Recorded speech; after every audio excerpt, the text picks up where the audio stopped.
अवगुण कहाँ शराब के ज्ञानवंत सुन ले। मानुष ते पशुआ करे द्रव्य गांठिका दे। नमस्कार दोस्तों, मैं अविनाश दास रेशनल कबीर यूट्यूब चैनल में आप सबका हार्दिक स्वागत करता हूं। साथियों, यदि चैनल को सब्सक्राइब नहीं किए हैं तो सब्सक्राइब जरूर करें, शेयर करके अपने सभी ग्रुपों में सभी मित्रों तक पहुंचाएं, बेल आइकन को प्रेस करें, ऑल नोटिफिकेशन ऑन रखें, लाइक और कमेंट जरूर करें। दोस्तों, जैसा कि आप जानते हैं, इस चैनल का उद्देश्य किसी भी जाति, धर्म, संप्रदाय या व्यक्ति विशेष को आहत पहुंचाना कतई नहीं है। रेशनल कबीर यूट्यूब चैनल का परम उद्देश्य है दोस्तों, जन जन में तर्कशीलता को विकसित करना, समाज में वैज्ञानिक सोच को स्थापित करना और पाखंड अंधविश्वास से मुक्त करके जाति विषमता, लिंग विषमता के भेदभाव से मन को पवित्र करके और मानवता का व्यवहार करना। दोस्तों, इसी उद्देश्य से इस चैनल को क्रिएट किया गया है। अभी मैंने सतगुरु कबीर साहब की एक साखी आप लोगों के सामने रखी है, उसका संक्षेप में अर्थ करता हूं दोस्तों। फिर ये जो मनुस्मृति है, आज का प्रसंग, इसका सीरीज रुक गया था, कार्य व्यस्तता के कारण रुक जाता है दोस्तों, तो उस सीरीज को आज फिर से जारी करना है। तो पहले मैं साखी का अर्थ कह देता हूं। सतगुरु कबीर साहब ने कहा, अवगुण कहूँ शराब की ज्ञानवंत सुन ले। मानुष ते पशुआ करे द्रव्य गांठिका दे। साथियों, शराब में जो बुरी बातें हैं, सतगुरु कहते हैं, उन बुरी बातों को मैं समझा कर तुम्हें बता रहा हूं। अगर ज्ञानी हो तो सुन लो। ज्ञानी होने का ढोंग कर रहे हो और शराब पी रहे हो, पढ़े लिखे होने का ढोंग कर रहे हो, शराब पी रहे हो, बीड़ी तम्बाकू गुटखा खा रहे हो, पान खा रहे हो।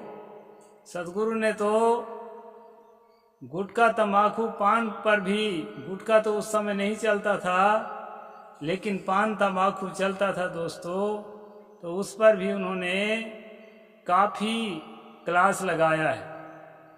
साहिब ने कहा है, उजला कपड़ा पहिर के पान सुपारी खाए।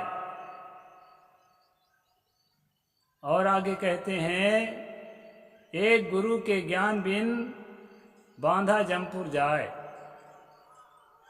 गुरु का ज्ञान, शिक्षा, ज्ञान, उपदेश, दीक्षा, शुभ संस्कार, ये जीवन के लिए अनमोल धन है दोस्तों। अगर ये भी नहीं है तो मनुष्य होने का कोई मतलब नहीं है। सतगुरु कहते हैं, अगर ज्ञानी हो, पढ़े लिखे हो, थोड़ा मोड़ा पढ़ सकते हो या नहीं भी पढ़े हो तो समझदार हो।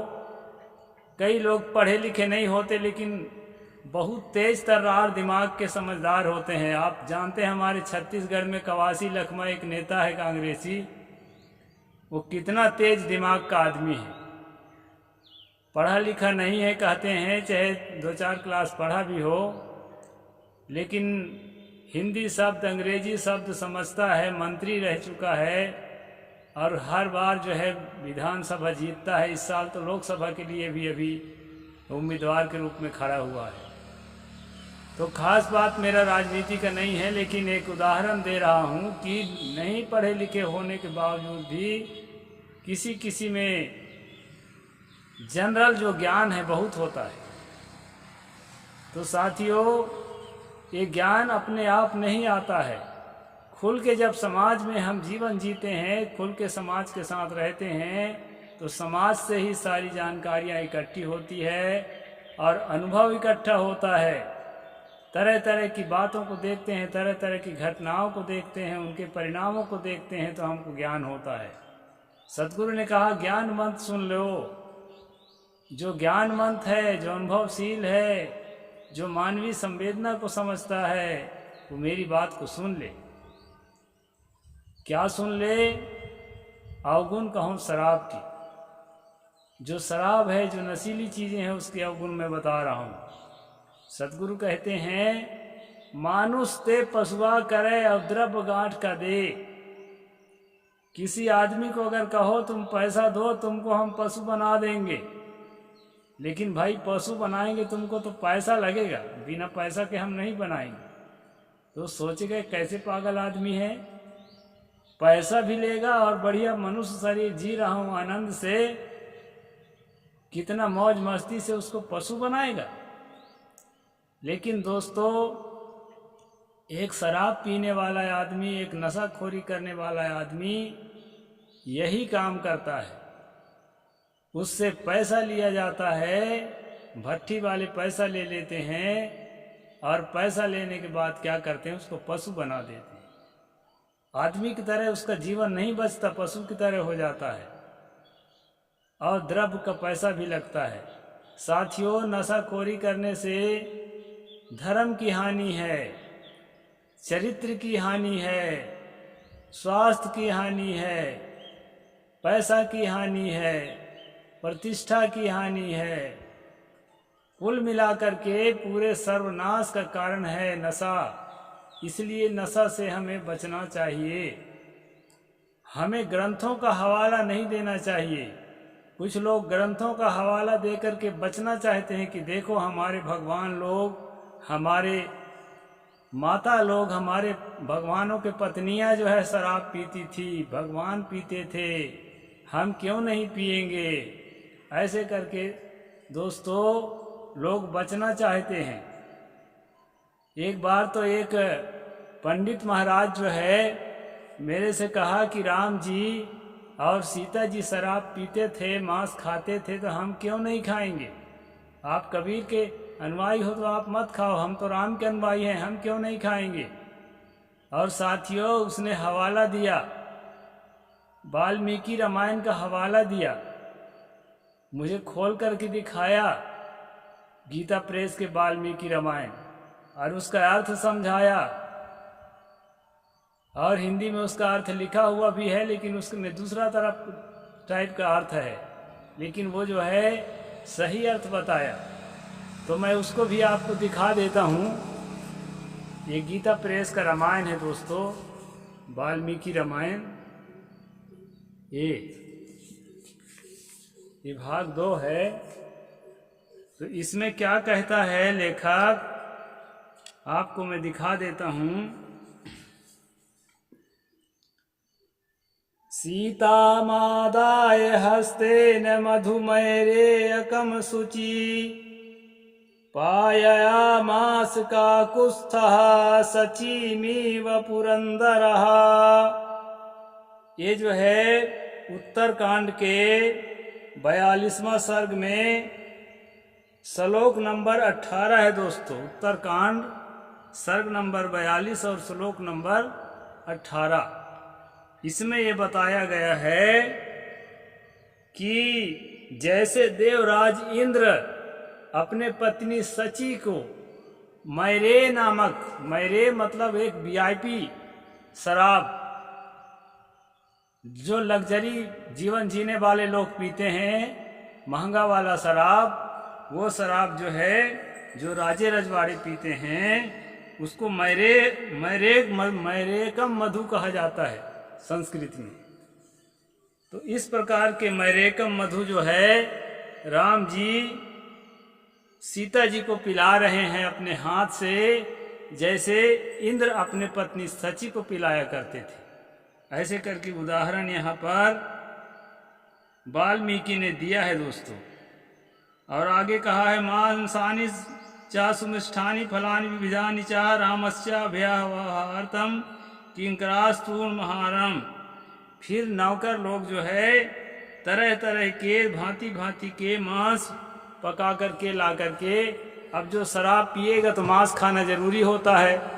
तो इस तरह से किताब को उदाहरण दे करके राम भक्त लोग जस्टिफाई करते हैं कि दारू पीना अच्छा है। हमारे भगवान, हमारे माता सीता ये सब पीते खाते रहे तो हम क्यों न पिए खाएं। तो दोस्तों मैं एक बात बता देना चाहता हूँ, वो पीते थे कि नहीं पीते थे ये इससे मेरा मतलब नहीं है, किताब में क्या लिखा है इससे भी मेरा मतलब नहीं है। मेरा मतलब है प्राचीन काल में लोगों को ज्ञान नहीं था। राम जी को, सीता जी को सतगुरु कबीर साहब जैसा ठोस वैज्ञानिक सोच वाला गुरु जो है नहीं प्राप्त हुआ था, जो ये बता सके कि अवगुण कहाँ शराब की, ज्ञानवंत सुन ले, मानुष ते पशुआ करे, द्रव्य गांठिका दे। इस प्रकार का ज्ञान जो दे सके ऐसा गुरु उन बेचारों को नहीं मिला था। तो वो पिए हों तो कोई बात नहीं, क्षम्य है।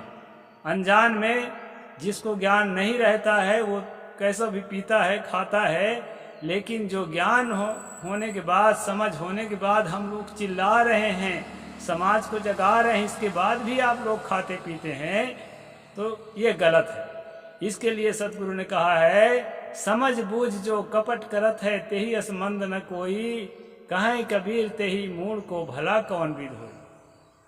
जो जानबूझ करके समझते हुए और अपने जीवन के साथ कपट करता है, समाज के साथ कपट करता है। दोस्तों हम अगर मांस खाते हैं, मदिरा पीते हैं, तो केवल अपने जीवन के साथ घात नहीं लगाते, समाज में भी एक गलत आदर्श हम प्रस्तुत करते हैं। हमारे अनुयायी अगर हम गांव के शिक्षित व्यक्ति में से हैं, गांव के प्रतिष्ठित व्यक्ति में से हैं, अपने घर के पूज्य और मान्य व्यक्ति में से हैं, तो हमारा जो है फॉलो करेंगे हमारे चरित्र को। इसलिए हर समझदार को सोच समझ करके कदम उठाना चाहिए। कृष्ण जी कैसे कदम उठाते थे, राम जी कैसे कदम उठाते थे, ये उदाहरण हमको नहीं देना चाहिए, क्योंकि उस जमाने में ज्ञान विकसित नहीं हुआ था। ज्ञान विज्ञान का विकास धीरे धीरे हुआ है, क्रमिक विकास हुआ है। इसलिए साथियों आज हम जहाँ पर पहुँचे हैं हमको वहाँ की बात करनी चाहिए। आज जो है किसी भी प्रकार के नशा को अच्छा मानना, किसी भी प्रकार के मांसाहार को अच्छा मानना, और कोई खाता पीता है तो उसको हम डंडा तो नहीं मार सकते, लेकिन जो है बताने का प्रयास जरूर करते हैं। दोस्तों कई लोग कहते हैं कि मांस खाने से जो है बहुत पोषक तत्व मिलता है, फैटी एसिड मिलता है, कैल्शियम मिलता है, विटामिन डी मिलता है, जो हमारे वेजिटेरियन में किसी चीज़ में इतना मात्रा में नहीं मिलता है। ये बात सही है दोस्तों, मैं इस बात को एक बार मान सकता हूँ, लेकिन एक बात और है, किसी भी कार्डियोलॉजिस्ट से पूछ लें जो ठीक ठाक कार्डियोलॉजिस्ट है, ईमानदार है अपने विद्या के प्रति, तो वो साफ साफ बताएगा कि ये सारी चीज़ें तो ठीक है, प्रोटीन की मात्रा, कैल्शियम की मात्रा, फैटी एसिड की मात्रा, विटामिन डी की मात्रा पर्याप्त मात्रा में मांसाहार में मिलता है, ये बात ठीक है। लेकिन उसके साथ एक दूसरी बात और है, आज भारत में हर तीसरा व्यक्ति आकस्मिक मौत से मर रहा है। आकस्मिक मौत क्यों होता है दोस्तों? आकस्मिक मौत होता है हार्ट अटैक के कारण। और हार्ट अटैक क्यों होता है? हार्ट अटैक होता है दोस्तों एलडीएल लेवल बढ़ने के कारण। और एलडीएल लेवल क्यों बढ़ता है? कोलेस्ट्रॉल वाली चीज़ों के ज़्यादा खाने के कारण। और सबसे ज़्यादा कोलेस्ट्रॉल की मात्रा किस में पाया जाता है? किसी भी जो भोजन विशेषज्ञ है या किसी भी कार्डियोलॉजिस्ट है, हार्ट से संबंधित डॉक्टर है, उससे पूछेंगे तो बता देंगे कि मछली में, अंडा में, मांस में सबसे ज़्यादा कोलेस्ट्रॉल होता है, जो हमारे नस नाड़ियों को, हमारे सेंसिटिव नर्व को कई जगह से जो है डैमेज करता है, जिसके कारण हम आकस्मिक मौत के शिकार होते हैं, जिसके कारण हम ब्रेन स्ट्रोक के शिकार होते हैं, और जो है साइटिका, आर्थराइटिस, स्पॉन्डिलाइटिस के शिकार होते हैं। ये सारे बीमारियों में जो है मूल है इनके कोलेस्ट्रॉल। अब कोलेस्ट्रॉल के हम शिकार होते हैं दोस्तों। इस कारण से मैं निवेदन करता हूं कि नशा को और मांस को किसी भी कीमत पर अगर जीवन में है तो उसको जीवन से बाहर निकाल दें। ये जो है हमारे धर्म के लिए, चरित्र के लिए, प्रतिष्ठा के लिए और स्वास्थ्य के लिए, सब के लिए नुकसानदायक है। और हमारे वेजिटेरियन पदार्थों में बहुत ऐसी चीज़ें हैं जिनमें हमको कम ही सही लेकिन शरीर के लिए पर्याप्त फैटी एसिड, विटामिन डी धूप से मिल जाता है। हर रोज़ कुछ समय धूप में बैठा करें, धूप से मिल जाता है। और जो है कई तेलीय पदार्थों से हमको फैटी एसिड भी मिल जाता है। और जो है दोस्तों कैल्शियम की पूर्ति, प्रोटीन्स की पूर्ति दालों से हो जाती है। इसलिए पोषक तत्वों के लालच में, अधिक लालच में पड़ करके जो है वो कुत्ता जैसी दशा मत बनाइए। कुत्ता था, वो कुत्ता जो है एक रोटी रखा था और वो रोटी जो है टुकड़ा रोटी था, उसको लिए लिए तालाब के किनारे से जा रहा था तो उसको जो है अपना छांव में दिखा कि एक कुत्ता और रोटी लेके भाग रहा है। तो वो सोचा जो है इसका रोटी छीना जाए और उसको छीनने के लिए वो भौंकने लगा। और भौंकने से दोस्तों उसके जो मुख में रोटी था वो भी पानी में गिर गया और कुत्ता भूखा ही रह गया। इसलिए अधिक प्रोटीन, विटामिन के लालच में अपनी ज़िंदगी को बर्बाद मत करो। मांसाहार ग्रहण करके एलडीएल लेवल बढ़ा करके अपने जीवन को एक बोझ के रूप में मत बनाओ और जो है आकस्मिक मृत्यु का शिकार मत हो। तो ये तो दारू और मांस का वर्णन मैंने किया दोस्तों। अब एक श्लोक मैं बोल देता हूँ मनुस्मृति का, जिसके लिए मैं आप लोगों को बैठा के रखा हूँ। यहाँ पर जो है 9वां अध्याय श्लोक नंबर 13 अभी हम पहुँचे हैं। पानम दुर्जन संसर्गः पत्याचा विरोहोटनम स्वप्नो अन्ये गहवासाश्च नारी संदूषणानि सटः। ये 13 नंबर श्लोक है 9वां अध्याय मनुस्मृति। इसमें मनु जी कहते हैं औरतों में क्या क्या बुराई होती है बताते हैं। मदिरा पीना, दुष्टों की संगति करना, पति का वियोग, इधर उधर घूमना, अकाल में सोना और दूसरे के घर में रहना, ये 6 दोष स्त्रियों में स्वाभाविक रूप से पाया जाता है। साथियों एक निवेदन मैं करना चाहूँगा। अभी मैंने आपको सुनाया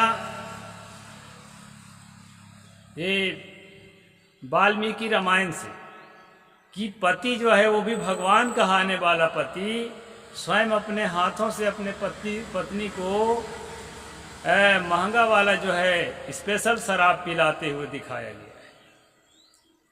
अब ऐसे आदर्श अगर आप प्रस्तुत करेंगे धर्म ग्रंथों के माध्यम से तो कोई स्त्री जो है शराब पीने को मांगेगी तो अचरज के विषय नहीं है, ऐसा हो सकता है। लेकिन खासकर हमारे कबीरपंथियों में तो हमने देखा है, खासकर हम अपने इलाके में इक्का दुक्का बिगड़ैल पुरुष भट्ठी जाना शुरू कर दिए। चाहे चोरी चोरी ही जाएं, संत गुरु से बच बच के, लेकिन जाने लगे। लेकिन साथियों एक बहुत बड़ी बात बताऊंगा मैं कि यहाँ के कबीरपंथी महिलाएं मुझे शराब पीते हुए दिखाई नहीं पड़ी। जो दोष महिलाओं में स्वाभाविक रूप से नहीं होता, पहले भी शायद नहीं रहता रहा होगा। पहले तो छोटेपन से विवाह कर देते थे, बिचारी वहाँ दूसरे के बस में हो जाती थी। कहाँ वो पैसा पाएगी, कहाँ शराब खोजेगी, कहाँ अलग से शराब पिएगी। लेकिन व्यर्थ का जो है यहाँ पर थोप दिया गया है। स्त्रियों में 6 प्रकार का दोष होता है। ऐसा स्वाभाविक दोष होता है, जन्मदात दोष होता है। जैसे कि तुलसी ने कहा है, विधि उन नारी हृदय गति जानी, सकल कपट अघय अवगुण खानी।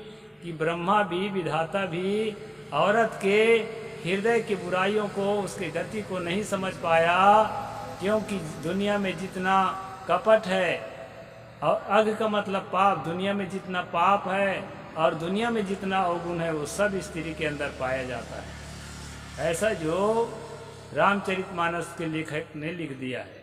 तो साथियों, मैं स्पष्ट करना चाहता हूँ कि स्त्रियों को बदनाम करने का, स्त्रियों को बुरा देखने का, नीचा देखने का जो प्रयास यहाँ किया गया है धर्म ग्रंथों के माध्यम से, ये जो है उचित नहीं प्रतीत होता। ऐसा नहीं होना चाहिए। और जो लोग कहते हैं कि हम धार्मिक राज्य बनाएंगे, हिंदू राष्ट्र बनाएंगे, उन लोगों को मैं आईना दिखाना चाहता हूँ कि धर्म ग्रंथों में सब बातें अच्छी नहीं है। अगर धर्म ग्रंथों को हम एक लाइन से सही मानना शुरू करेंगे हिंदू राष्ट्र के नाम से, तो भारत नरक हो जाएगा। इसलिए दोस्तों, हमारा देश प्रजातंत्र है और हमारा देश जो है धर्मनिरपेक्ष है। सुबह मैं धर्मनिरपेक्ष पर एक वीडियो बनाया था, उसको आप जरूर देखना। तो हमको धर्मनिरपेक्ष होना चाहिए, मानवतावादी होना चाहिए, सुधारवादी होना चाहिए, विकासवादी होना चाहिए, और साथ साथ जो है दूसरे धर्म के लोगों के साथ सहृदयता का व्यवहार करने वाला होना चाहिए। तो दोस्तों, यहाँ पर जो है स्त्रियों के लिए कितनी गंदी गंदी बात लिखा गया है मनु के द्वारा, वह मैं आपको सुना रहा हूँ। पानम दुर्जन संसर्ग, मदिरा पीना और दुष्टों की संगति करना। नारी भला दुष्टों की संगति कैसे करेगी? उसको तो चार दीवारी के अंदर रखते हो। उस समय तो रखते ही थे, आज तो खैर थोड़ा सा छूट मिला है बेचारी। पति का वियोग, पति से दूर रहने का अभ्यास, और इधर उधर घूमना। कहाँ इधर उधर घूम पाती हैं बेचारी? रिश्तेदारी में भी जाएंगी तो महिलाओं के साथ बड़े सिस्टम से रहना पड़ता है। अकाल में सोना, ये अकाल का मतलब जो भी हो, मतलब अलग थलग किसी के साथ भी सो जाना, ऐसा कुछ होता होगा हैं। और दूसरे के घर में रहना, तो दूसरे के घर में स्त्रियां कहाँ रहती हैं? तो ये जो है पूरा के पूरा 13 नंबर के श्लोक में फाल्स बात है दोस्तों। स्त्रियां ऐसा नहीं होती हैं। स्त्रियों पर विश्वास करना चाहिए, स्त्रियों को से प्रेम करना चाहिए। अपने घर की जो परिजन है, बहन है, बेटी है, बुआ है, मौसी है, माँ है, पत्नी है, जितनी भी स्त्रियां हैं उनका सम्मान करो। स्त्रियों का सम्मान करना ये धर्म ग्रंथ आपको नहीं सिखा सकते, ये पारखी संत ही सिखा सकते हैं। और जो अच्छे बनते हैं वो भी सिखाएंगे, और जो अच्छे साधक संत हैं वो भी सिखाएंगे। लेकिन जो शास्त्र को सही मानने वाले लोग हैं, मानवता को सही नहीं मानने वाले लोग हैं, ऐसे लोग आपको मानवता के रास्ता पर नहीं चला सकते। घिसी पिटी सड़ी गली शास्त्रों की बातें, दकियानूसी बातें, उन्हीं को आपके दिमाग में थोपा जाता है दोस्तों। इसलिए मैं सावधान करने के लिए स्ट्रीम चलाता हूँ, और मैं सावधान करता हूँ कि धर्म की किताबों से अपने आप को मुक्त करके चिंतनशील बनिए, स्वतंत्र चिंतन करिए, तर्कशील बनिए, वैज्ञानिक सोच रखिए, और अपने जीवन के भौतिक उन्नति के लिए भी काम करिए, और आध्यात्मिक उन्नति के लिए, भीतर के सहज साधना के लिए, अपने सहज अवस्था में पहुंचने के लिए मन को पवित्र करके, मन को एकाग्र करके, शांत अवस्था में अपने को ध्यान अवस्था में ले जा करके निर्वाण को, सहज अवस्था को, उन्मनी दशा को, और अपने विशुद्ध चैतन्य अवस्था को अनुभव करने का साधना कीजिए दोस्तों। यही सच्चाई है। साहेब बंदगी। जय जोहार, जय भीम, जय भारत।